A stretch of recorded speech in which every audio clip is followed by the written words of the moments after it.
Bonjour à tous, bonjour à toutes et bienvenue parmi nous pour cette présentation des outils financiers pour se relancer après la crise avec l'Asso Alfin, représenté par mes deux voisines et moi-même représentant InvestBW. Peut-être juste un petit mot pour présenter chacune d'entre nous. Je te passe la parole. Donc, oui, bonjour à toutes et à tous. Donc, moi, c'est Delphine Francelet, je suis analyste à l'Asso Alfin. Merci. Bonjour à toutes et à tous. Je m'appelle Véronique Monet, je suis conseillère au pôle création. Et pour ma part, Xavier Boquet, je suis directeur général d'InvestBW. Donc, en fait, on va commencer cette présentation avec la présentation du groupe Sowalfin et des outils financiers que le groupe a mis à disposition des entreprises pour la relance. On va débuter la présentation par un rapide résumé des missions du groupe Sowalfin. Puis après, on va vous exposer les outils financiers de base classiques. Et ensuite, on va vraiment alors se pencher sur les outils financiers mis spécifiquement en place dans le cadre de la reprise. Donc, le groupe Sowalfin, en résumé, en quelques mots, donc depuis 2002, le groupe Sowalfin, avec les Invest, a voulu se présenter comme porte d'entrée, partenaire de confiance pour accompagner donc, les entrepreneurs wallons dans le montage financier de leurs projets. Aujourd'hui, on va voir que les services de l'Asso Alfin vont au-delà du financement. En effet, donc, l'Asso Alfin a voulu évoluer vers une approche pour fournir une offre de services complète. En 2018, en fait, l'Asso Alfin s'est vu confier par le gouvernement wallon la mission de reprendre les métiers d'accompagnement et de sensibilisation, autrefois menés par l'AEI, donc l'Agence de l'entreprise et de l'innovation, afin de donner aux entrepreneurs une offre complète et pertinente pour leur projet. Donc, désormais, l'Asso Alfin assume 4 métiers. Et on peut résumer ces missions en 6 missions. Donc, elle a la mission d'orienter et d'informer les entrepreneurs, et notamment via la plateforme du 1890, donc qui est vraiment le guichet unique qui récolte toutes les informations et qui permet aux entrepreneurs de s'orienter vers les bons interlocuteurs. Puis après, il y a une mission de sensibiliser l'entrepreneuriat, mission d'accompagner les entrepreneurs dans la vie de leur entreprise à chaque stade de leur vie d'entreprise. Et puis après, mettre à disposition des financements adéquats et pertinents, aider et financer tous les projets à l'internationalisation. Et ensuite, financer et accompagner donc, tous les projets d'éco-transition et d'innovation. Afin d'être en adéquation avec ces nouvelles missions, l'Asso Alfin a restructuré ses activités autour de 6 pôles qui vont donc suivre vraiment le cycle de vie de l'entreprise. Donc désormais, il y a le pôle création, croissance, éco-transition, innovation, internationale et le pôle transmission. Et donc l'outil financier, donc les services financiers, sont intégrés dans chaque pôle de manière transversale. Maintenant, on va parler donc des solutions de financement classiques. Premièrement, un petit mot sur la philosophie d'intervention de l'Asso Alfin. Donc, notre mission première, c'est vraiment faciliter l'accès des PME au financement de leurs projets et de leurs activités. Comment ? En leur proposant des solutions adaptées à leurs besoins, à chaque stade de vie de leur entreprise, avec des produits flexibles et adaptés, et sous toutes sortes de formes de financement possibles. Donc, l'Asso Alfin intervient de manière générale toujours conjointement à un partenaire bancaire. Donc, on joue vraiment un rôle complémentaire aux banques. Et notre vision, c'est vraiment donc, de financer chaque entreprise dès sa création, avec une optique d'avoir une répartition du risque entre les différents intervenants, sachant qu'en règle générale, l'asso Alfin prend souvent plus de risques que son partenaire financier. Donc pour qui Pour pouvoir bénéficier d'une intervention du groupe Soalfin, les entreprises doivent répondre à certains critères d'éligibilité. Premier critère, critère de taille. Donc il faut que ce soit une PME, donc soit sous forme d'indépendant, soit sous forme de société. On apprécie le critère PME sur base de la définition européenne, c'est-à-dire l'entreprise doit avoir un effectif inférieur à 250 personnes équivalent temps plein et son chiffre d'affaires ne doit pas dépasser 50 millions ou son total bilantaire 43 millions. Seule exception, la Sofinex, qui est la filiale qui s'occupe de tous les projets et financements des sociétés actives à l'export. Cette filiale-là, elle peut intervenir dans des grandes entreprises. Deuxième critère, il faut que la société soit basée en région wallonne ou que donc, soit son siège d'exploitation, soit le lieu d'investissement, il doit être situé en Wallonie. Troisième critère, il faut que la société ne soit pas considérée, l'entreprise ne soit pas considérée comme en difficulté. Le critère qu'on apprécie, c'est les fonds propres de la société à la dernière clôture qui ne doivent pas être inférieurs à la moitié du capital souscrit. Il y a une petite exception pour les jeunes entreprises qui ont moins de 3 ans, qui, elles, peuvent bénéficier sans avoir ce critère à vérifier. Donc pour les startups. C'est ça, pour les startups, c'est ça. Et donc finalement, il faut que les entreprises soient actives dans un secteur éligible. En règle générale, la plupart des secteurs sont éligibles. Il y a quelques secteurs exclus, et voilà, notamment sur le slide devant nous, on liste quelques secteurs exclus. Par exemple, tout ce qui est production primaire de produits agricoles, ça c'est exclu. Mais par exemple, la transformation ou la commercialisation de ces produits, ça c'est permis. On peut noter aussi la promotion immobilière. Voilà, il y a une liste un peu plus complète, mais elle n'est pas très longue, quoi. Le transport routier aussi, je vois. En fait, le transport routier, si on finance par exemple le bâtiment d'une entreprise de transport routier, ça c'est éligible. Ce qui n'est pas éligible, c'est d'intervenir sur le financement d'un véhicule pour les entreprises actives dans le transport de marchandises par voie route. Donc maintenant, on va parler des outils, des produits financiers. Tout d'abord, la garantie. Donc généralement, quand un entrepreneur ou une entreprise va auprès de sa banque pour solliciter un financement de son projet, souvent la banque, elle est prête à intervenir, mais elle ne souhaite pas assumer tout seul le risque. Et donc une solution, c'est de recourir à la garantie Soalfin. La caractéristique de la garantie, c'est qu'elle peut couvrir maximum 75% du montant et avec un plafond d'engagement d'1,5 million qui est un peu supérieur pour la Sofinex. Donc voilà, pour illustrer un peu la garantie, vous avez un projet, vous allez auprès de votre banque, vous avez besoin de 200 000 €. La banque, elle est d'accord d'intervenir, mais le risque est trop élevé parce que soit il n'y a pas assez de garantie pour diminuer, de sûreté pour diminuer son risque. Et donc, une des solutions, c'est de se dire, par exemple, oui, je vais octroyer le crédit à condition que la Soalfin intervienne en garantie à hauteur de 50%. Comme ça, dans son estimation de risque, elle prend de facto un risque diminué de moitié. Petite précision aussi, donc cette garantie-là va générer une commission qui sera répercutée, donc très généralement, c'est la banque qui paie la commission, mais la banque répercute cette commission-là. Elle est de l'ordre de 1%, elle se calcule donc sur le montant garanti et en fonction du nombre d'années. Alors, quel est l'intérêt de la solution de garantie ? Donc, pour la banque, ça lui permet de diminuer son risque. Pour l'entrepreneur, ça lui permet d'avoir accès à du financement en délimitant clairement son risque financier. Un exemple, une garantie Soalfin peut potentiellement venir en substitution partielle ou totalement de la prise d'une caution du gérant. Donc voilà, c'est toujours intéressant de savoir que la garantie est possible. Donc ça peut permettre à l'entrepreneur de finalement donner moins de garanties personnelles et de mettre en péril son patrimoine éventuellement.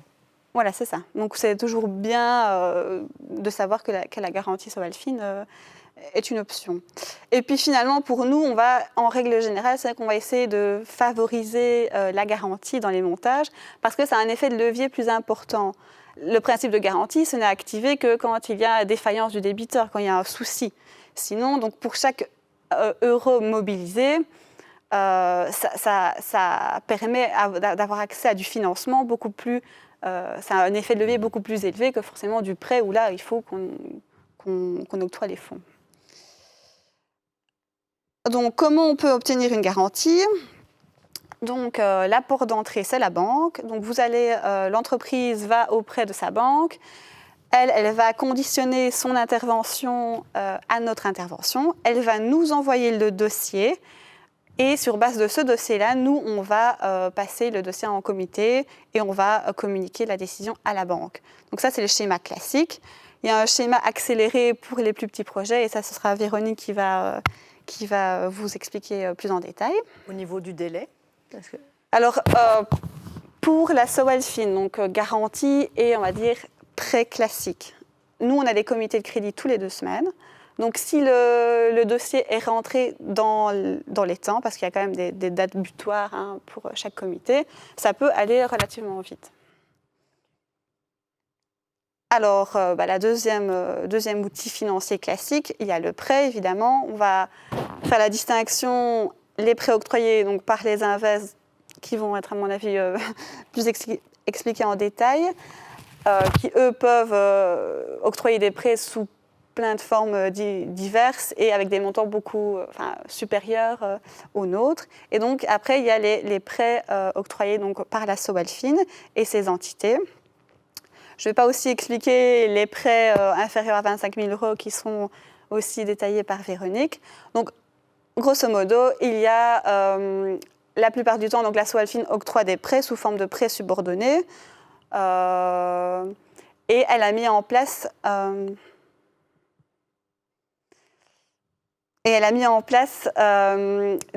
différents produits pour répondre à des besoins spécifiques. Donc, il y a le prêt Easy Up qui a été mis en place pour financer les projets d'innovation, qui est de maximum 500 000 €. Il y a le prêt Easy Green qui a été mis en place pour financer les projets de transition énergétique. Donc, par exemple, financer l'installation de panneaux photovoltaïques, qui lui peut aller jusqu'à 1 million €.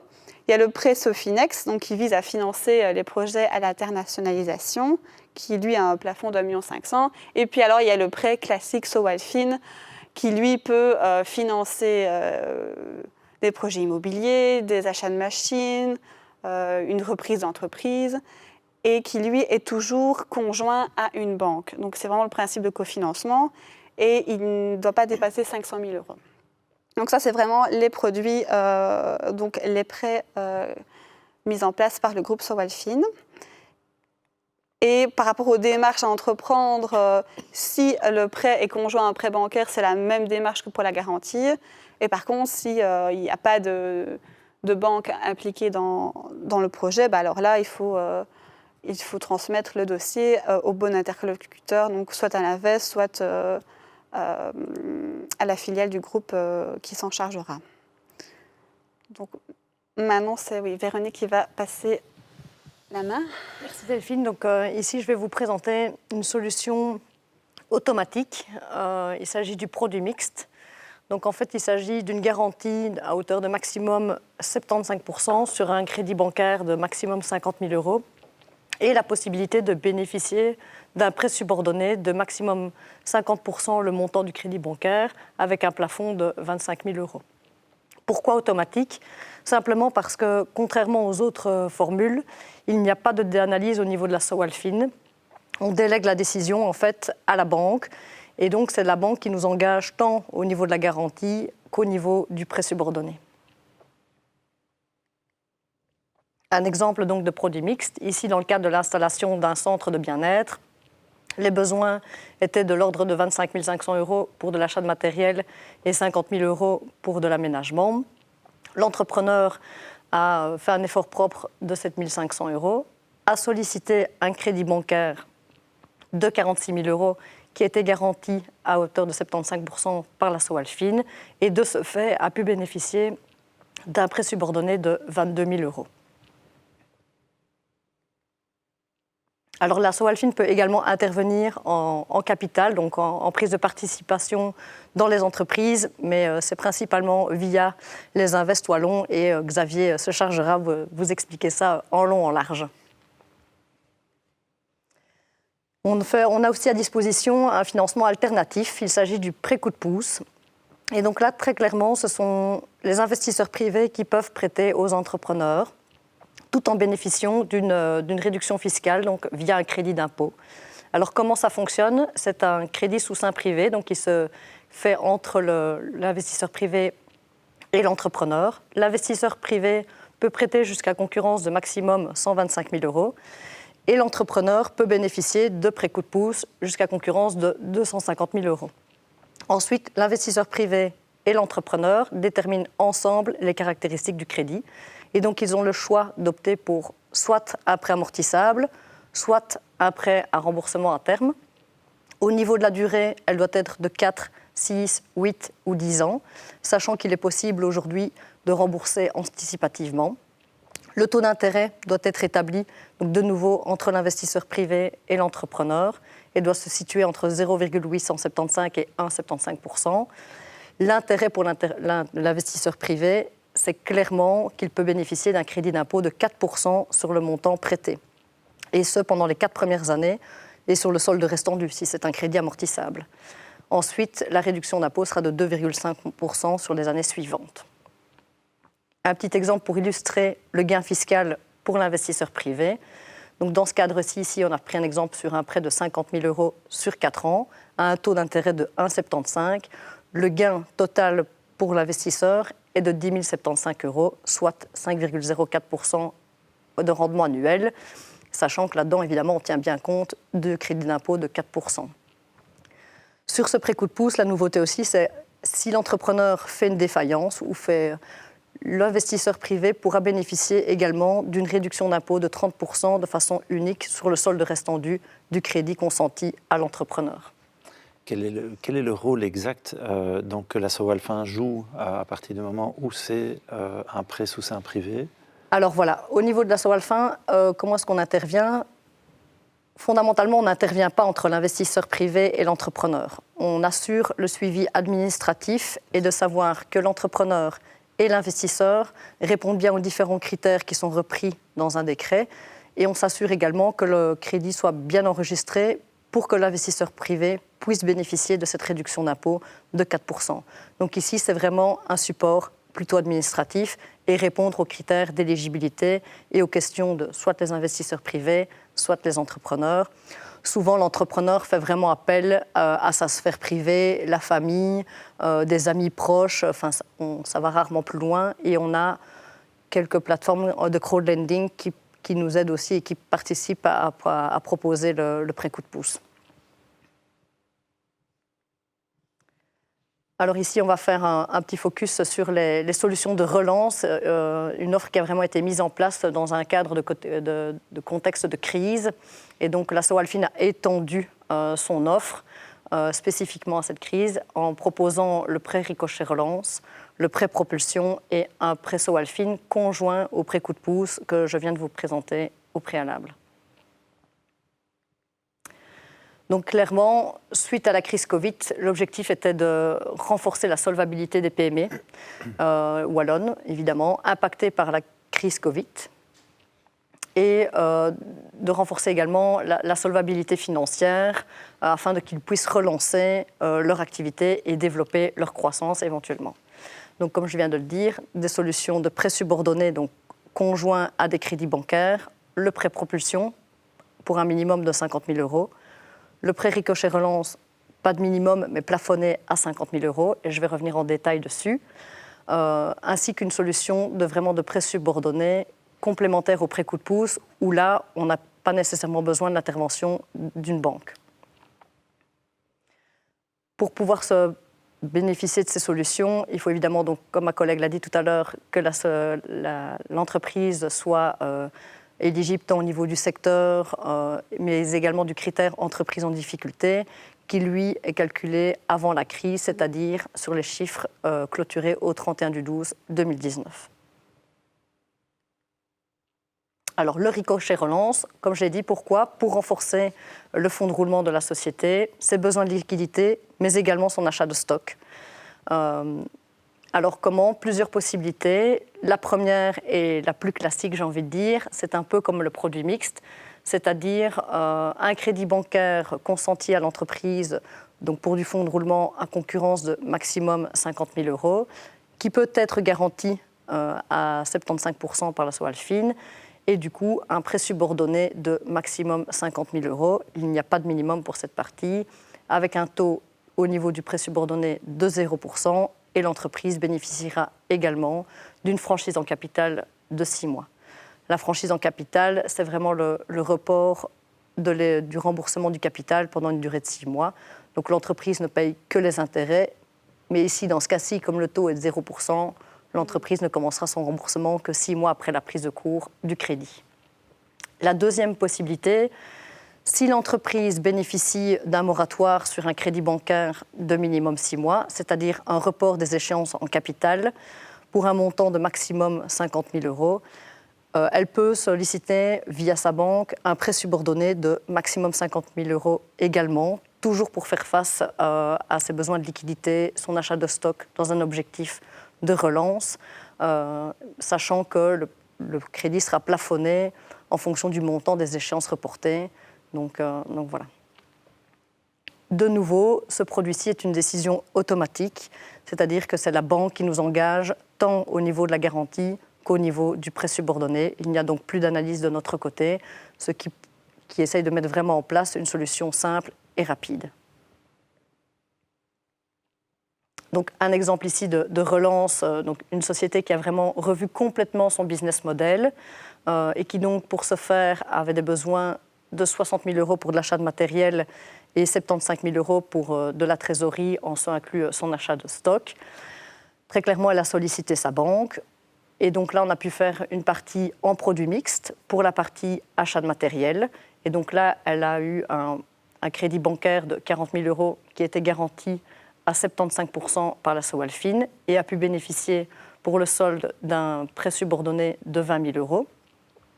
Et pour la partie besoin de trésorerie, la banque a également fait appel au prêt ricochet relance et donc a consenti un crédit de 37 500 € à nouveau garanti à 75% par la SOALFIN.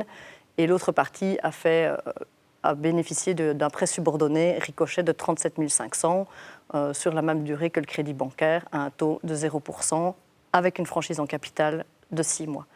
Et donc très clairement, on voit que dans ce type de solution, la majorité du risque est clairement portée par la SOALFIN avec comme objectif vraiment de relancer et soutenir l'entrepreneur. Je passe la parole aux propulsions. Du prêt propulsion. Donc, le groupe SOALFIN a mis en place un prêt pour aider les entreprises à reconstituer leur fonds de roulement. Le prêt propulsion peut être octroyé soit par la SOALFIN, soit par la Sofinex si la société est active principalement à l'export, soit par l'Invest si l'Invest est présent dans la société et que l'Invest souhaite faire le financement. Alors, petite précision, le prêt propulsion vient tout juste de subir quelques assouplissements par rapport à ses conditions d'octroi afin de répondre encore mieux aux attentes des entreprises. Donc, qu'est-ce que c'est le prêt propulsion ? Donc, c'est un prêt subordonné, minimum 50 000 €, maximum 1 million d'euros, qui s'amortit trimestriellement. Petit assouplissement, ici on mentionne qu'il doit être conjoint à un prêt bancaire. On a assoupli cette règle-là. Il se peut que dans le cadre en tout cas du prêt octroyé par la SOALFIN, il se pourrait qu'il faut toujours une intervention de la banque, ça c'est clair, mais la banque pourrait financer autre chose que le besoin en fonds de roulement. Il y a un besoin pour acheter des nouvelles machines. La banque peut faire ce financement-là et nous, on pourrait financer à 100% l'objet du besoin en fonds de roulement. Autre possibilité, avant, on intervenait à concurrence de maximum l'intervention de la banque. Si on avait besoin de 200 000 €, c'était 100 000 € la banque, 100 000 € la SOALFIN. On ne pouvait pas faire plus que la banque, ce qui est le principe de base du prêt SOALFIN qui a été expliqué plus tôt dans la présentation. Maintenant, on pourrait se dire, il y a un besoin de 200 000 euros, la banque va financer 50 000 et l'asso Alfin pourrait financer 150 000 euros sous forme de pré-propulsion. Donc ça, c'est un des assouplissements qui a été mis en place. Donc c'est un pré-propulsion donc pour les entreprises qui existaient avant la crise. Donc ça, c'est un critère. Il y a possibilité donc d'avoir une franchise en capital de maximum 2 ans. Par rapport à la durée, donc si le prêt est octroyé conjointement à un prêt bancaire qui va servir aussi à financer le besoin en fonds de roulement, on va s'aligner sur la durée de la banque. C'est maximum 10 ans, en ce compris la période de franchise en capital. Par contre, si il se peut que le pré-propulsion finance tout seul le besoin en fonds de roulement, alors là, la durée, elle va être fixée en concertation avec l'entreprise. Le taux appliqué, c'est 2,50% dans la majorité des cas. Le taux peut être supérieur si l'entreprise est très mal cotée auprès de sa banque. Et donc là, on est obligé d'appliquer un taux un peu supérieur. Il n'y a pas d'autres frais de dossier. Ici, on a voulu mettre en place une formule qui permet d'aider les entreprises. Les points positifs, c'est que c'est du prêt subordonné et qu'en plus de ça, on n'exige aucune sûreté. Et donc par rapport, à comment obtenir ce pré-propulsion, donc c'est la même démarche. C'est la banque qui va nous communiquer sa décision via l'adresse analyste@soalfin.be. Donc c'est l'asso Alfin qui se charge après de dispatcher au besoin vers l'asso Finex ou l'Invest. Donc ça, c'est nous qui nous chargeons de ça. L'adresse Internet donc, qui figure dans les slides ici en bas, pour ceux qui peuvent voir sur leur écran. C'est ça. Donc c'est cette adresse-là. Ça arrive donc directement dans votre équipe. Oui, c'est ça. Ouais. Et c'est nous qui nous chargeons alors de contacter au besoin, de vérifier si c'est à l'export ou s'il y a déjà une intervention de l'Invest. Alors on a un petit cas concret de pré-propulsion. Ici on a pris un exemple d'une société active donc, dans la conception de solutions d'éclairage de type LED. Elle a eu un impact dû à la crise, elle a fait une perte de chiffre d'affaires de 70% et elle a identifié donc un besoin pour financer la relance de 300 000 euros. Typiquement, ici, montage classique, le besoin est cofinancé à part égale, banque et SO Alfin, et la banque peut, elle, bénéficier de la garantie fédérale, par exemple. C'est pas du tout... c'est tout à fait possible.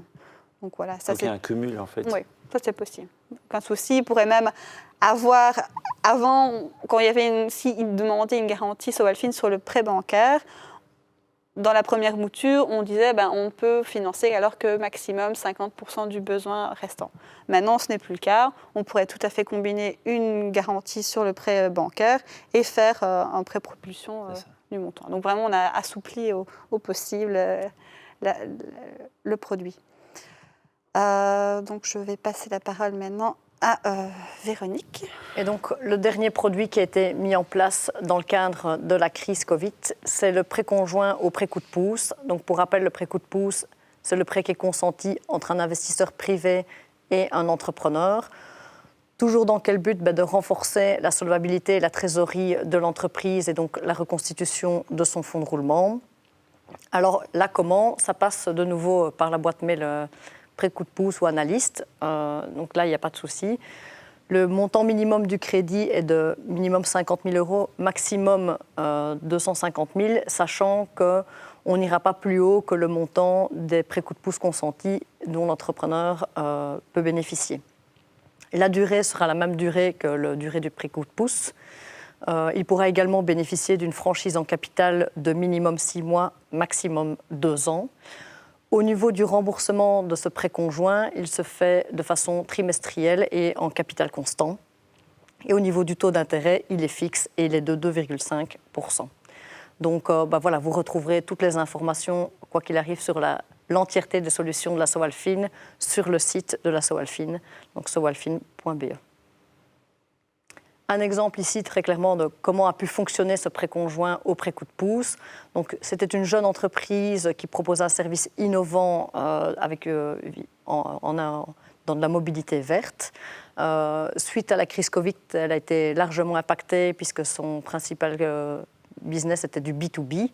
Et donc, elle avait vraiment des besoins de 520 000 € pour relancer son activité. Et là, via des prêts coup de pouce, par l'intermédiaire d'une des plateformes de crowdlending, elle a pu lever 250 000 € de prêts coup de pouce. Et de ce fait, a pu solliciter un prêt subordonné, donc un prêt conjoint à ses prêts coup de pouce, à hauteur de 250 000 € à l'Asso Alfin, et a consenti également un effort propre de 20 000 € pour pouvoir boucler son budget. Alors, quelques chiffres, hein, donc, au niveau de l'année 2020 qui s'est écoulée à l'Asso Alfin. L'année 2020, c'est quelques 4 000 interventions financières pour un engagement total de 565 millions dans des entreprises wallonnes, dont 245 millions de financement, dont une partie également chez nos amis Invest, 250 millions en garantie et 70 millions en capital. 2019, c'était des engagements totaux de 497 millions. Et en 2018, 413 millions. Donc on voit très clairement l'évolution et ce qu'on souhaite, c'est pouvoir vraiment soutenir l'entrepreneuriat chez nos entreprises wallonnes. Voilà pour le bilan, notamment pour les interventions en crise Covid. Et là, par contre, c'est sur une période qui s'étale donc, depuis le début de la crise, donc au mois de mars 2020. Et ici, on a arrêté les chiffres au 30 juin 2021. On parle de 2500 interventions financières spécifiques au Covid et donc quelques 389 millions d'engagements avec une partie en financement à hauteur de 196 millions, 106 millions pour de la garantie et 87 millions en capital. Voilà. Vous retrouverez pour toute information complémentaire, voici nos coordonnées à Delphine et à moi-même, mais aussi vous retrouverez toutes les solutions de financement sur le site de l'assoalfin.be. Voilà, je cède maintenant la parole à Xavier pour la partie Invest, s'il te plaît. Merci beaucoup. Voilà, et on va faire directement l'enchaînement. En fait, les Invest, vous avez vu que donc, ces dames ont introduit à plusieurs reprises la notion de avec les Invest ou en parallèle avec les Invest, etc. Donc, comment est-ce que les uns et les autres travaillent ensemble? Il faut savoir que l'Asso Alfin est un actionnaire de référence de chacun des Invest wallons. C'est également le cas, évidemment, chez Invest BE. Donc, l'Asso Alfin joue également dans le partenariat que nous avons avec elle un rôle d'animation, un rôle moteur dans les coordinations que nous avons et les collaborations parfois que nous développons également entre les différents Invest qui sont chacun localisés sur un territoire déterminé. Mais donc, intervention complémentaire, vous l'avez entendu, le modèle de base de l'Asso Alfin, c'est de la garantie, c'est du cofinancement, et les Invest, par contre, sont des véhicules, des structures qui, elles, vont faire de l'investissement direct. Et parfois, ils peuvent aller en solo, parfois en collaboration avec une ou plusieurs institutions financières, avec d'autres types d'investisseurs également. On parlera tantôt d'un fonds d'investissement, on parlera tantôt d'investisseurs privés que l'on croise au détour de différents dossiers d'entreprise que l'on rencontre dans la vie de tous les jours. Alors pour commencer, peut-être juste, on a présenté l'Asso Alfin, peut-être juste un petit mot pour rappeler ce que c'est qu'Invest BE en quelques petits mots. Alors, Invest BE, c'est évidemment un acteur de référence en capital risque en Brabant wallon. C'est un acteur de référence qui est présent sur ce territoire depuis plus de 30 ans maintenant. C'est avec un parcours quand même relativement intéressant à souligner. Donc c'est une équipe aussi très expérimentée, un certain nombre de succès. Aujourd'hui, une centaine d'entreprises dans le portefeuille. On a investi au total plus de 200 millions dans près de 300 sociétés historiquement parlant. Donc il y a quand même aujourd'hui un certain nombre de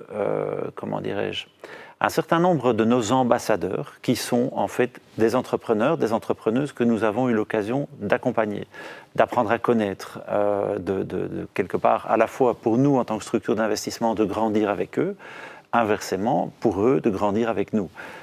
L'avantage d'un partenaire comme Invest BE pour les entreprises du Brabant wallon, c'est que nous sommes des investisseurs, certes, donc nous attendons une certaine rentabilité sur les investissements que nous faisons, et je reviendrai un petit peu sur les différents types d'investissements que nous pouvons proposer. Mais d'un autre côté, nous sommes ce qu'on appelle un entrepreneur patient. Notre objectif premier, c'est de pouvoir accompagner, de pouvoir aider un maximum d'entreprises du Brabant wallon à franchir des caps dans leur stratégie de croissance, de pouvoir leur permettre d'être innovantes. La notion d'innovation est au cœur de bien des discussions aujourd'hui, parce que c'est elle et c'est là que se joue un certain nombre d'enjeux pour les 10 ans, 15 ans, 20 ans qui viennent dans nos marchés sur lesquels nous sommes actifs. Je reviendrai, quand je vous parlerai de la stratégie d'investissement d'InvestBW, sur les forces du territoire et de l'écosystème du Brabant wallon.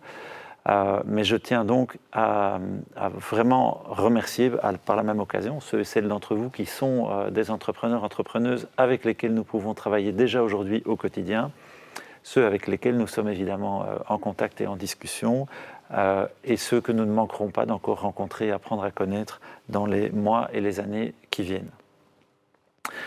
Alors, pour continuer, quand même vous donner quelques petites références. Il y en a certaines qui sont extrêmement connues. Historiquement, je commencerai peut-être par IBA, qui est un dossier dont les responsables pourront vous dire aujourd'hui à quel point le financement au travers que ce soit d'outils publics comme la SRI W à l'époque, ou justement d'outils plutôt privés que sont les Invest, en l'occurrence InvestBW, a pu jouer dans le développement de l'entreprise, dans le fait d'être à ses côtés au bon moment, de ne pas laisser tomber une entreprise entre deux phases de croissance parce que peut-être que les investisseurs d'un certain moment ne sont plus tout à fait en phase ou commencent à avoir des doutes à un autre moment, etc. Nous sommes des investisseurs de long terme, nous sommes un capital patient, disait mon prédécesseur, et je crois que l'expression est vraiment tout à fait intéressante. Mais bon, vous avez aussi des succès dans différents domaines, hein. Vous pouvez avoir des succès dans du digital pur. Moi, je penserais à une entreprise comme Cluepoints, par exemple, qui est basée à Louvain-la-Neuve. Vous avez en collaboration avec le WING, donc le Fonds d'investissement technologique de la région wallonne, qui est hébergé par la SRIW, nous avons cofinancé plusieurs dizaines de dossiers ensemble, dont par exemple la FinTech Mozeno, hein, cette plateforme de peer-to-peer lending, mais également des list minutes ou d'autres. Des dossiers qui sont connus du grand public, c'est par exemple Medimarket, hein, qui est vraiment un nom qu'on retrouve physiquement dans le paysage, pas seulement en Brabant wallon d'ailleurs. Les constructions modulaires de Modular, d'autres dossiers technologiques de différentes sortes. Pour nous, pour les équipes d'InvestBW, la réussite de chaque projet qui est soutenu financièrement ne se traduit pas seulement dans un objectif de rentabilité, mais fait partie également, je dirais, de cette mission de base que nous nous sommes donnée et de l'objectif que nous poursuivons, c'est-à-dire de permettre à un maximum de ce que nous appelons un dossier, mais c'est-à-dire un maximum d'entreprises, d'entrepreneurs, d'entrepreneuses, de pouvoir arriver là où ils ou elles souhaitent pouvoir amener en termes de croissance, en termes d'innovation, leurs projets. Alors, notre offre de financement, évidemment, avant d'aborder ce sujet-là, peut-être juste dernier petit mot concernant InvestBW, nous avons parfois été interpellés par l'une ou l'autre personne qui ne nous connaît pas au départ et qui, quand elle nous rencontre la première fois, imagine que nous sommes un acteur public. Or, il se trouve qu'en termes de capital, certes, la Sawalfin est un actionnaire vraiment important pour nous, mais la majorité du capital est détenue par des acteurs privés aujourd'hui. Ce qui veut dire aussi que comme nous ne sommes pas un acteur public, nous devons générer par nous-mêmes, en tant qu'entreprise, nos propres revenus pour couvrir nos frais et être capables, au fur et à mesure des années, d'augmenter le soutien que nous apportons à l'écosystème. Ce qui veut dire qu'un dossier qui réussit nous permet peut-être bien d'absorber l'un ou l'autre dossier qui malheureusement ne va pas aboutir de manière aussi favorable que celui, qui va sortir par la grande porte de l'écurie ou du portefeuille d'InvestBW. Je pense que c'est un point important à comprendre parce que ce soit en matière de taux d'intérêt que nous allons proposer ou demander pour certains types d'interventions, par exemple, nous fonctionnons en rapport avec le marché, nous fonctionnons en rapport avec une analyse de risque. Nous sommes prêts à prendre plus de risques qu'un certain nombre d'autres partenaires financiers de vos entreprises. Nous acceptons une perspective de temps qui sera régulièrement plus longue qu'un certain nombre d'acteurs classiques et traditionnels. Mais sur le fond, nous restons un acteur qui est un acteur privé, donc un acteur rationnel, qui évidemment entend avoir un minimum de rentabilité sur ses décisions d'investissement. Donc notre offre de financement, donc, en très clair, elle est basée principalement sur une approche de type haut de bilan. Est-ce que ça veut dire qu'on ne fera jamais un simple prêt chirographaire? Non.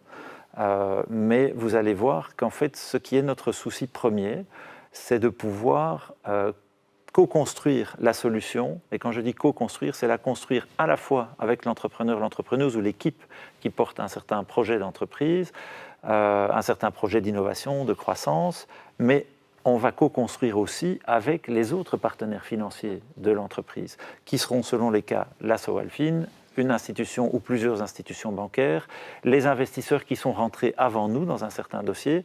Donc ce que nous allons essayer de faire chez InvestBV, c'est de trouver une solution qui est une solution sur mesure. Donc solution sur mesure, ce qui veut dire aussi que nous investissons déjà du temps. Alors, certaines personnes m'ont déjà dit, tiens, mais voilà, vous ne nous avez pas suivis à telle phase de notre croissance, on avait discuté avec vous, etc. Par contre, ce qui est intéressant, c'est que des discussions que nous avons eues ensemble, nous avons retenu beaucoup de petits trucs et astuces, ou au contraire, une mise en garde, un conseil, etc., qui nous a permis sur un temps complémentaire dont nous avons eu besoin, de nous préparer pour pouvoir devenir finançables et que vous puissiez nous suivre.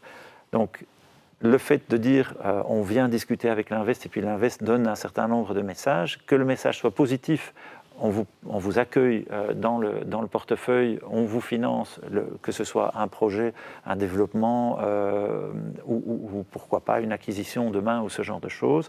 Nous avons systématiquement, en tout cas, dans le rapport qu'on entretient avec les entrepreneurs et les entrepreneuses, on donne un feedback.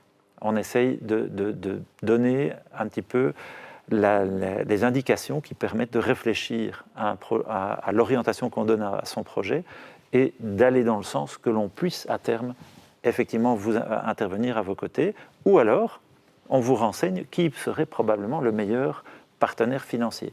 Et dans un certain nombre de cas, ici nous sommes au sein de la famille SO-Alfin entre nous, mais il est clair que nous parlons en fait avec tout type d'intervenants qui peuvent contribuer au succès de l'entreprise, qui peuvent contribuer à sa solidité financière et à lui donner les moyens de ses ambitions. Alors ça peut commencer avec des business angels, ça peut être avec des fonds d'investissement, je l'évoquais tout à l'heure, ça peut être avec le fait de trouver certains partenaires de ce qu'on appelle aujourd'hui la finance alternative. Pourquoi pas? Il faut savoir que dans la famille des Invest, nous sommes également de notre côté en réflexion par rapport, et je peux parler pour InvestBV certainement, mais pour un certain nombre de collègues également, cette réflexion sur l'innovation, elle vaut pour chez nous également. Alors, j'en viens, après cette réflexion générale, j'en viens aux produits, enfin à l'offre de services finalement que nous pouvons proposer. Je vous ai dit en introduction, c'est principalement notre angle d'attaque, c'est l'intervention en haut de bilan, c'est-à-dire en capital ou en quasi-capital.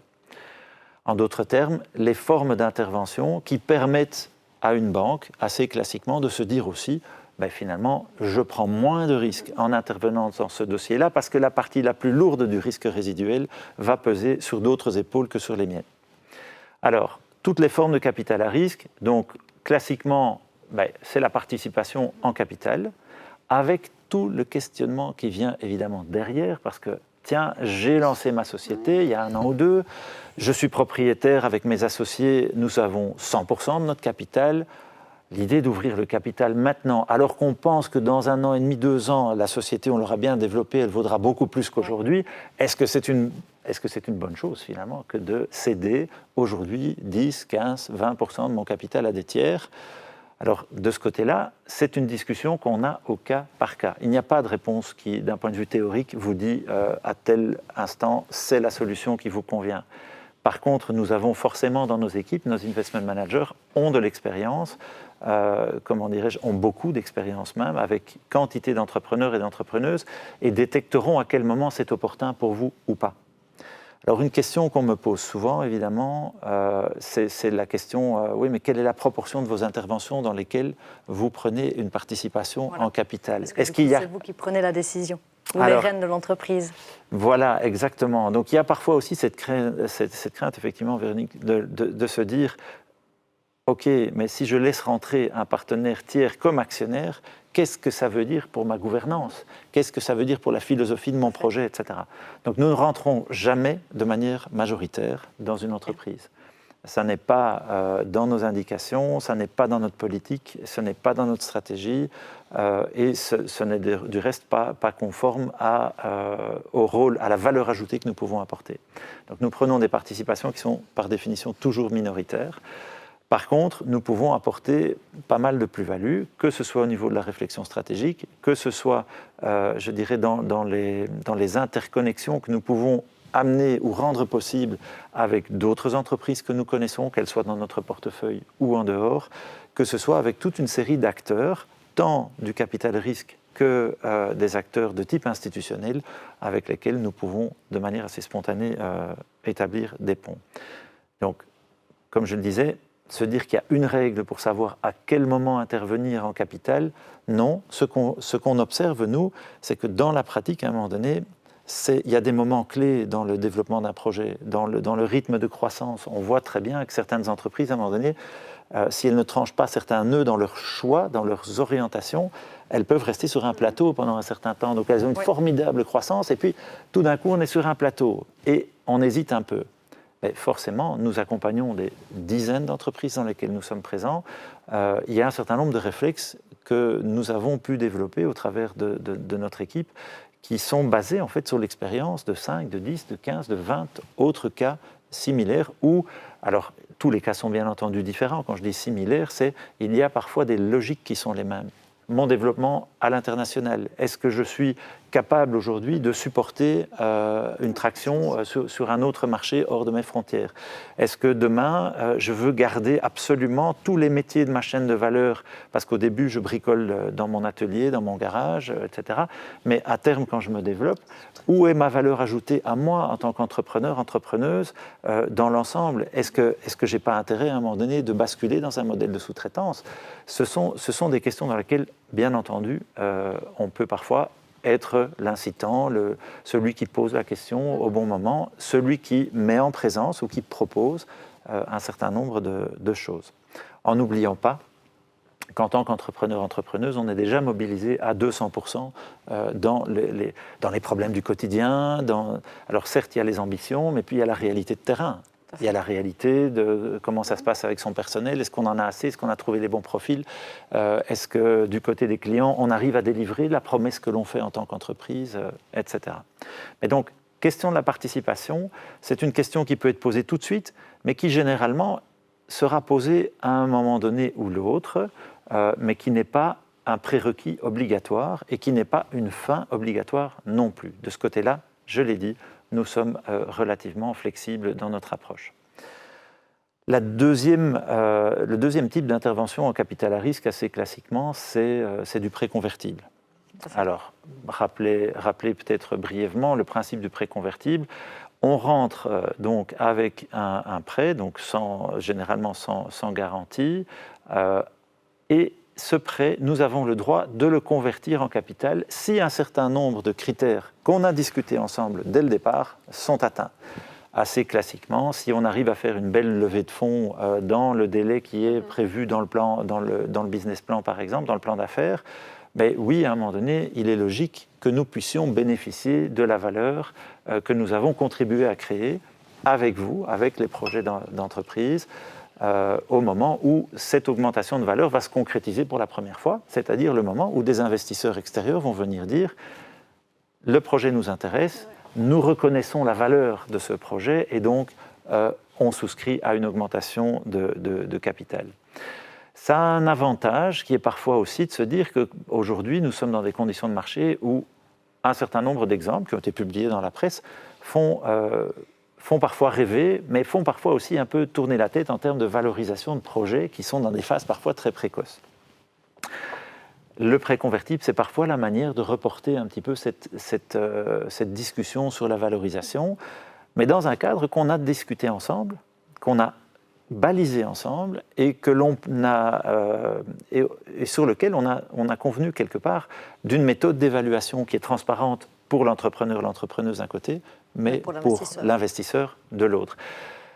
Dans nos métiers, comme je l'ai dit, nous avons envie de participer à créer de la valeur pour l'entrepreneur, pour l'entrepreneuse, pour son équipe, pour son entreprise, et donc par ricochet forcément pour l'invest, mais de manière plus large, chacun de vos succès fait vivre d'autres personnes que vous et que votre entreprise. Chacun de vos succès, quand on prend, j'ai cité 2-3 noms là tout à l'heure, mais reprenons une entreprise qui a été financée notamment par InvestBW à l'époque, comme IBA. IBA est connu comme étant un employeur de plus de 1000 personnes ici en Brabant Wallon, mais au-delà d'IBA, vous avez quantité de fournisseurs, de sous-traitants, etc. La même chose vaut pour une entreprise comme Odoo, dont le CEO dit régulièrement je fais vivre plus de personnes en dehors du payroll d'Odoo que sur le payroll d'Odoo, ce qui est tout à fait exact et cohérent.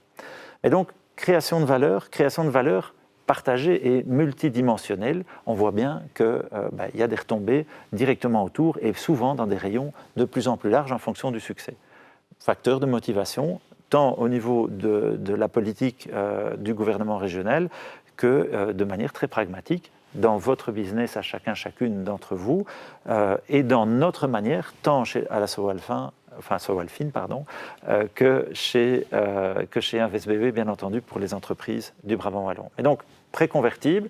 Et après, il y a un autre instrument qui est, bien entendu, le prêt subordonné, à savoir, nous acceptons d'être les derniers payés au niveau des créanciers en cas de défaillance dans un projet. Il va de soi, évidemment, que les taux d'intérêt ne sont pas à ce moment-là des taux d'intérêt de crédit bancaire. L'idée qui est derrière, c'est que plus la prise de risque est importante, évidemment, quelque part, plus le taux va de pair avec cela. Alors rien que sur ces 3 instruments-là, je crois qu'on pourrait parler pendant 3 heures facilement, parce que chacun d'entre eux permet des quantités de solutions sur mesure, d'exemples concrets, de comment est-ce qu'on peut les combiner aussi. Parce que ce qui était intéressant dans ce que vous avez toutes les deux expliqué tout à l'heure, c'était justement les cas concrets dans lesquels vous combinez différents produits de la gamme Sowalfin. En ce qui concerne l'Invest aussi peut combiner différents types d'interventions. Il se peut que nous soyons simples créanciers et créanciers en convertible et pourquoi pas actionnaires également de la société. Le tout se fait dans le cadre d'une analyse globale et nous restons à la recherche en permanence de quel est le bon équilibre. Le bon équilibre entre le besoin de rentabilité, bien entendu, de l'investisseur, mais d'autre part, entre les besoins, le potentiel, la capacité de l'entreprise. Parce que ça, je crois que c'est important à retenir, nos interventions en prêt sont, en termes de nombre, forcément plus nombreuses, alors que beaucoup d'acteurs, ici en Brabant Wallon, pensent que nous ne faisons que du capital. Le prêt est souvent la manière d'apprendre à se connaître. C'est un petit peu une période de fiançailles entre futurs partenaires. Voilà. On rentre par cette porte-là parce qu'elle est souvent quelque part plus simple à discuter.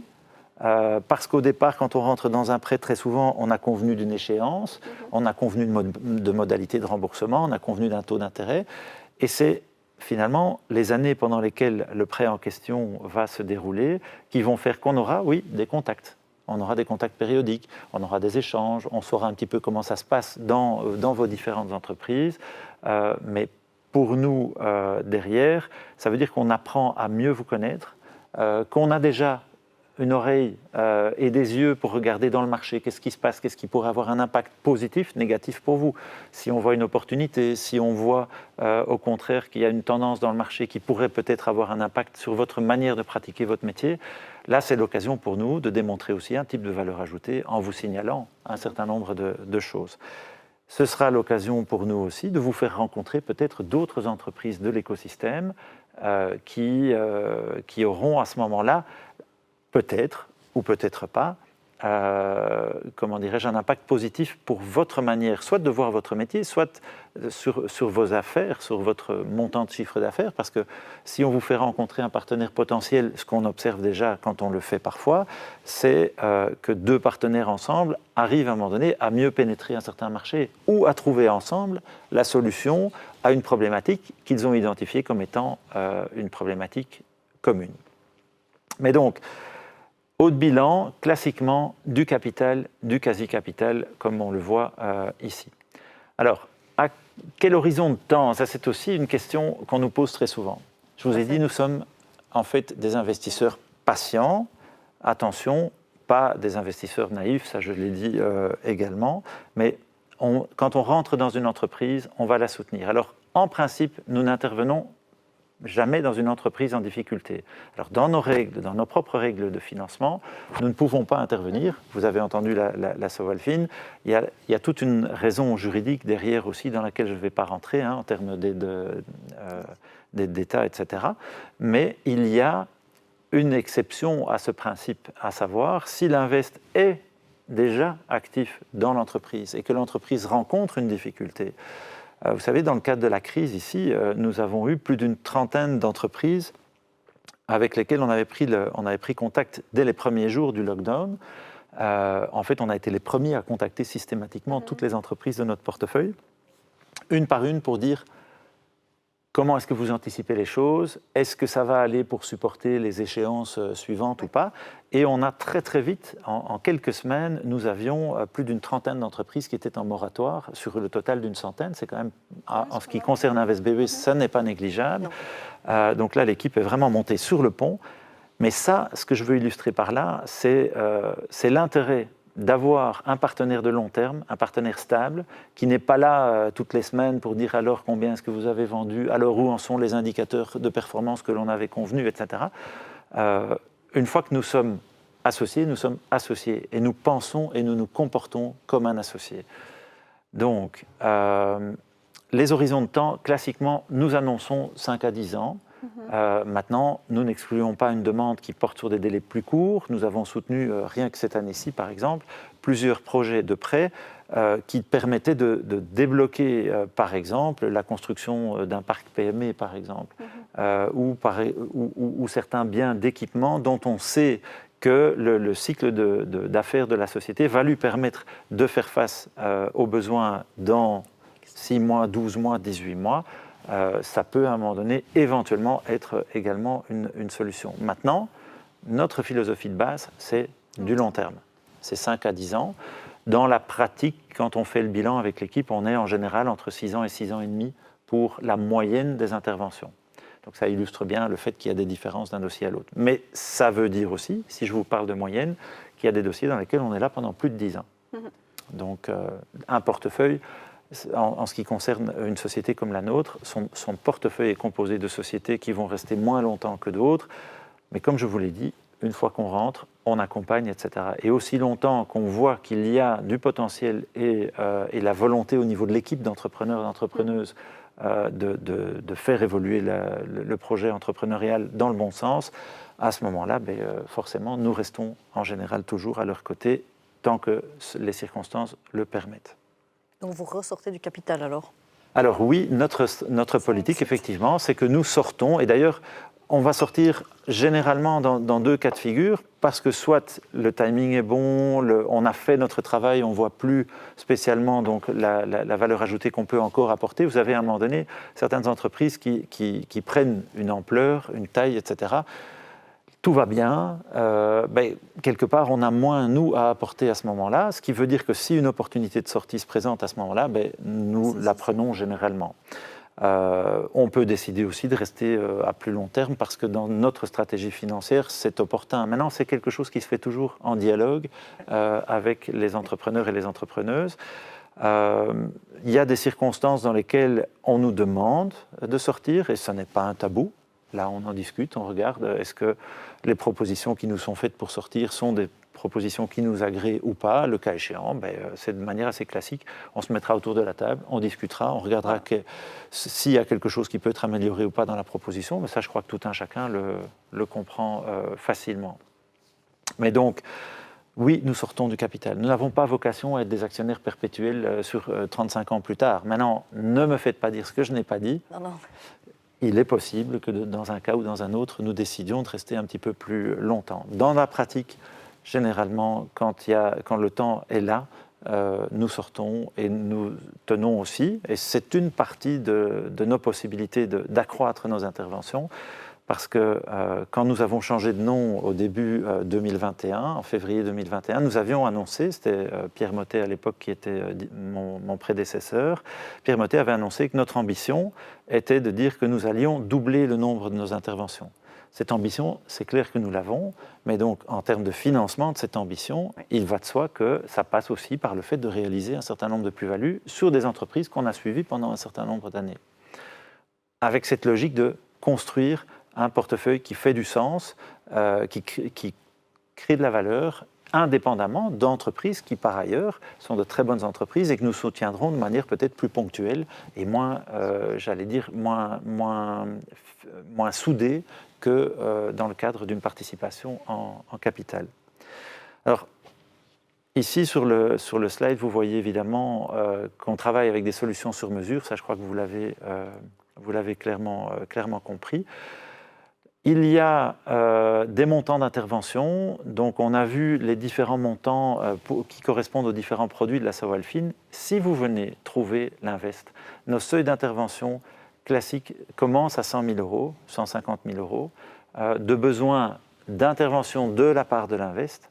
Alors s'il n'y a que l'Invest qui est sollicité, ça vous donne une image très claire. Par contre, si vous êtes en train de solliciter en même temps un prêt auprès d'un des accélérateurs que l'on connaît en région wallonne, auprès de Business Angels, que vous avez été levé du capital ou de l'obligation convertible par exemple, vous avez été chercher du financement bancaire, etc. C'est la partie correspondante à l'intervention de l'Invest que vous devez considérer comme étant à regarder ici. Donc on commence en général à 100 000 euros.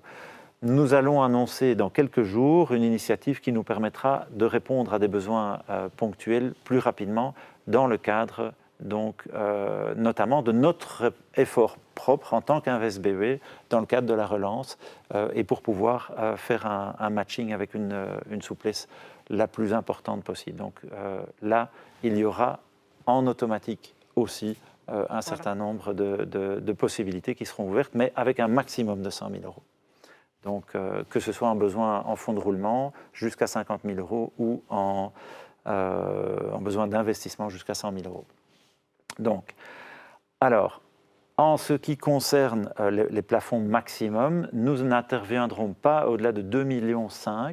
Et 2,5 millions, ça vous donne quand même une idée de l'importance des moyens que nous pourrions être amenés à consacrer à une entreprise. Ça permet généralement de se dire que c'est ce que les anglo-saxons appellent la vallée de la mort, à savoir le moment où vous n'êtes pas encore assez intéressant pour des investisseurs professionnels, mais vous êtes beaucoup trop gros ou trop gourmand en moyens financiers par rapport à vos amis, vos familles, etc., comme tu l'évoquais tout à l'heure, il va de soi que ça, c'est la zone de danger. C'est la zone de danger, et la zone de danger, que ce soit InvestBW bien entendu, puisque c'est d'InvestBW qu'on parle ici, mais que ce soit de nos collègues des autres régions, des autres Invest, etc., nous sommes à peu près tous avec cette attention sur ces phases importantes dans des projets de croissance et d'innovation. Alors, je cite beaucoup la croissance et l'innovation. Je tiens quand même à dire qu'une entreprise du Brabant wallon qui tourne bien, mais qui, au vu de tous les événements, de ce qu'elle a vu se passer dans d'autres entreprises, etc., est en réflexion en se disant « oui, mais est-ce que mes fonds propres sont suffisants ?» Au cas où je serais aussi touché d'une manière ou d'une autre par des événements que je ne maîtrise pas aujourd'hui, c'est clair que vos fonds propres, c'est une sécurité à long terme. Vous n'êtes pas en difficulté financière, votre entreprise fonctionne très correctement avec un certain seuil de rentabilité, etc. Mais cette problématique des fonds propres est aujourd'hui quelque chose qui vous pose question. C'est aussi un cas de figure, bien entendu, dans lequel vous pouvez venir prendre contact avec les équipes de l'Invest. Alors, maximum de 2,5 millions. D'un point de vue tout à fait théorique, il nous est possible d'aller éventuellement un petit peu plus loin, mais pour uniquement là, des projets d'innovation qui doivent répondre à un certain nombre de critères dans le cadre d'une approche coordonnée au niveau européen qui nous permettrait, le cas échéant, de monter d'1 million encore par rapport à ces seuils-là. Nous ne l'avons pas encore fait jusqu'ici. Je dis simplement, c'est une possibilité sur le plan théorique. Ça dépend évidemment aussi de qui vous avez dans votre tour de table, parce qu'il va de soi que s'il n'y a que pour une grande partie un VSBE, il y a quand même beaucoup de configurations dans lesquelles nous sommes 3, 4, 5 parties autour de la table, et ce qui fait que nous nous répartissons nos capacités d'investissement. Et donc, si vous avez plusieurs partenaires dans un tour de table qui ont chacun les moyens de mettre des sommes en complément, vous savez, quand on donne une indication de long terme, en disant quand nous rentrons dans votre entreprise, nous y rentrons avec l'idée d'y rester le temps nécessaire que pour que votre projet soit réalisé, puisse atteindre ses objectifs, en tout cas ceux que vous avez portés, construits, rêvés, dans la plupart des cas aussi, il va de soi que cette perspective de temps va nous donner la possibilité, avec plusieurs partenaires financiers, d'aller en fait plus loin, de faire un bout de route plus long, plus rapide, dans bien des cas aussi. Alors, en ce qui concerne donc l'approche, généralement, nous aimons être en partage de risques. C'est pour ça que j'introduisais le sujet en disant nous avons généralement plusieurs partenaires financiers, acteurs financiers autour de la table. Nous ne prenons pratiquement jamais la seule charge du risque. C'est encore une fois quelque chose d'assez logique et c'est ce qui nous permet quelque part aussi d'intervenir dans un plus grand nombre d'entreprises. C'est ce qui nous permet d'avoir cet effet d'entraînement. Quand vous aviez entendu mes collègues de l'Asso Alfin tout à l'heure, une question qui était particulièrement intéressante dans ton sujet tout à l'heure, c'était la notion d'effet de levier. Quand tu expliquais la notion de garantie et la mobilisation que ça permet de faire. L'optique reste la même ici. Quand nous répartissons les risques avec différentes parties, il va de soi que nous avons d'autres moyens financiers au global, ensemble, qui permettent à nos entreprises participées d'être mieux soutenues et d'être plus nombreuses à être soutenues. Alors, petit lien aussi avec l'Asso Alfin, il nous arrive à nous, en tant qu'Invest, de demander des garanties à l'Asso Alfin également sur un certain nombre de nos interventions.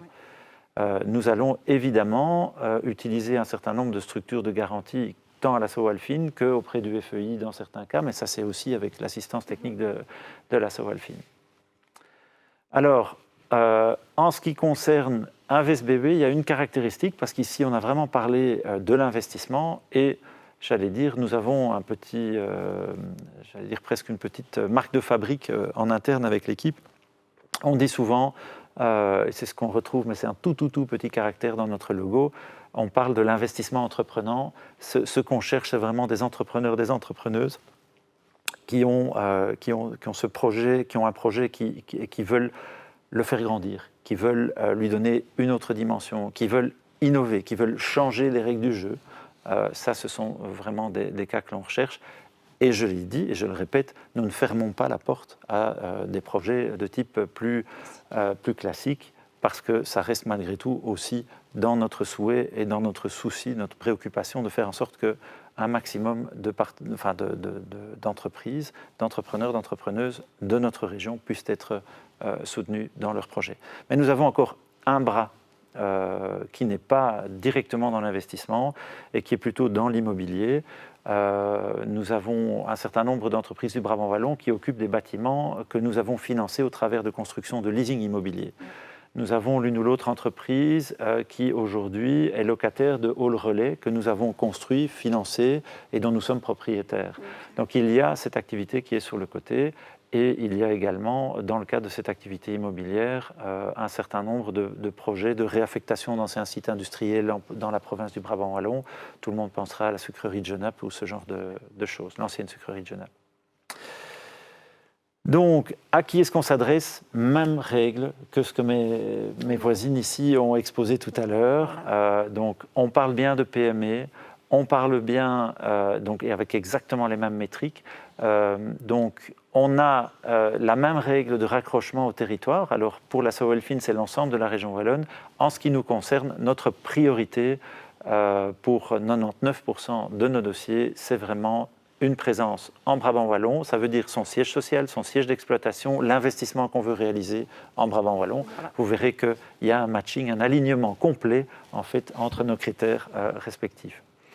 Alors, je l'ai dit, je vois la petite remarque ici en fin de transparent qui dit exclusion des sociétés en difficulté financière. On avait fait le point tout à l'heure avec toi. Voilà. Ça ne vaut pas pour les 3 premières années d'existence, évidemment, des sociétés. Donc, start-upers, start-upeuses, pas de panique. Si vous êtes en phase d'investissement au départ, forcément, on ne s'attend pas. Et c'est aussi l'avantage d'avoir des financiers professionnels face à soi. On ne s'attend pas à ce que vous soyez... Ça dépend évidemment de votre activité ou du type d'activité que vous avez, mais on ne s'attend pas d'office dans tous les secteurs à avoir des entreprises qui sont avec un EBIT positif, donc une rentabilité démontrée après 12 mois d'existence. On sait ce que ça représente si vous lancez un dispositif MedTech, on sait ce que ça représente si vous voulez développer une plateforme SaaS. Ce sont autant de choses, ou des modèles de big data, ce sont autant de choses qui vont consommer du capital pendant un certain temps, et ça fait partie de notre ADN aussi. J'en termine avec la stratégie d'investissement. Elle est basée sur les forces du territoire du Brabant wallon, parce que nous avons en fait, je vous l'ai dit et je l'ai répété, nous avons une perspective un petit peu généraliste au départ. Par contre, sur le territoire de notre province, il faut reconnaître un certain nombre de caractéristiques tout à fait spécifiques.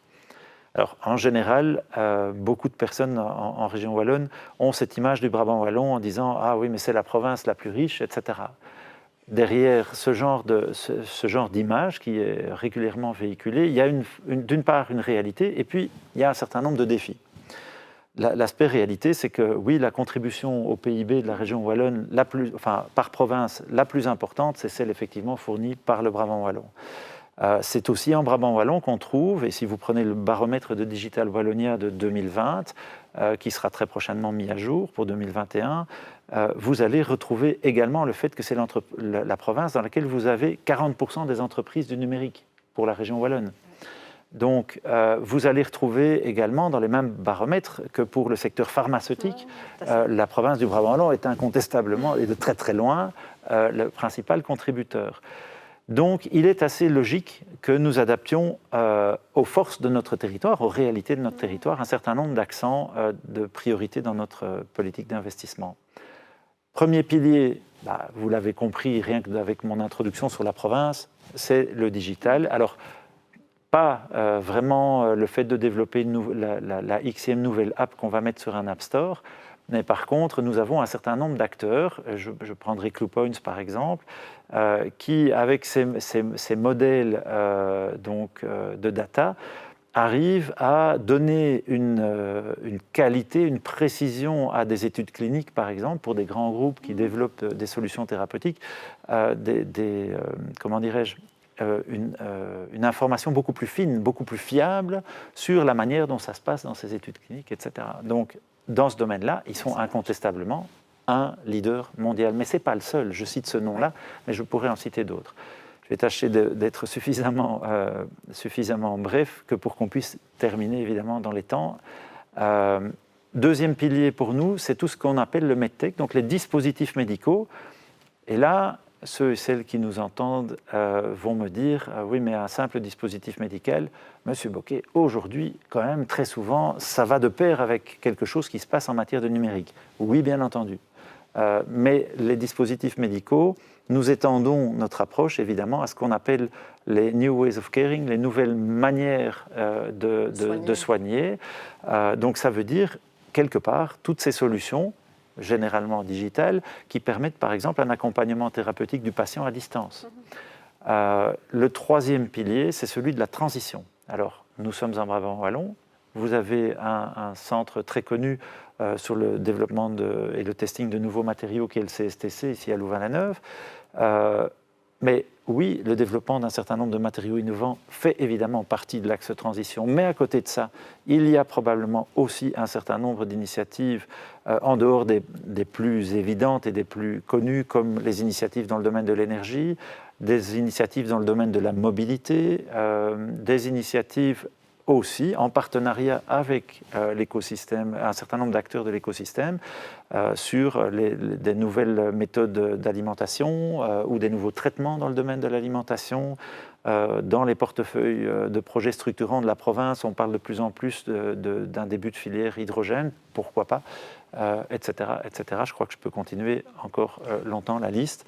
La transition, pour nous, se traduit aussi par le fait, par exemple, d'avoir introduit la dimension de durabilité non seulement dans nos statuts cette année-ci, mais très prochainement, une fois que l'Invest aura fait son propre travail d'introspection en se disant où est-ce qu'on est en conformité avec les axes de transition, où est-ce qu'on l'est peut-être moins. Cet apprentissage que nous sommes en train de préparer est un apprentissage dont on fera bien entendu bénéficier les entreprises participées par la suite. Mais sachez-le, ça a été transcrit maintenant dans nos statuts, c'est parce qu'en fait on a la volonté d'en faire quelque chose. Okay. Alors, voilà, en ce qui me concerne, donc j'ai terminé. Mesdames, un petit mot, une dernière petite réflexion avant de laisser notre public. Ben voilà, nous vous remercions en tout cas pour votre écoute et nous restons bien évidemment à votre disposition pour toute question que vous pourriez avoir quant à vos projets entrepreneuriaux. On est bien entendu là pour y répondre et pour essayer de trouver ensemble des solutions pour pouvoir les réaliser. Bah oui, pareil. Je ne sais pas ce que je pourrais ajouter de plus, mais oui, effectivement, on est toujours là pour écouter les questions. Il ne faut pas hésiter à nous contacter. Et donc voilà, merci de nous avoir écoutés. Alors, merci à tous, merci à toutes. Donc, voilà, et nous vous retrouverons avec plaisir lors de rencontres que nous espérons autres que virtuelles. Exactement. De manière à pouvoir échanger un maximum sur vos projets et sur la manière dont les uns et les autres, les unes et les autres, nous pouvons vous aider. À bientôt. Bientôt. Au revoir.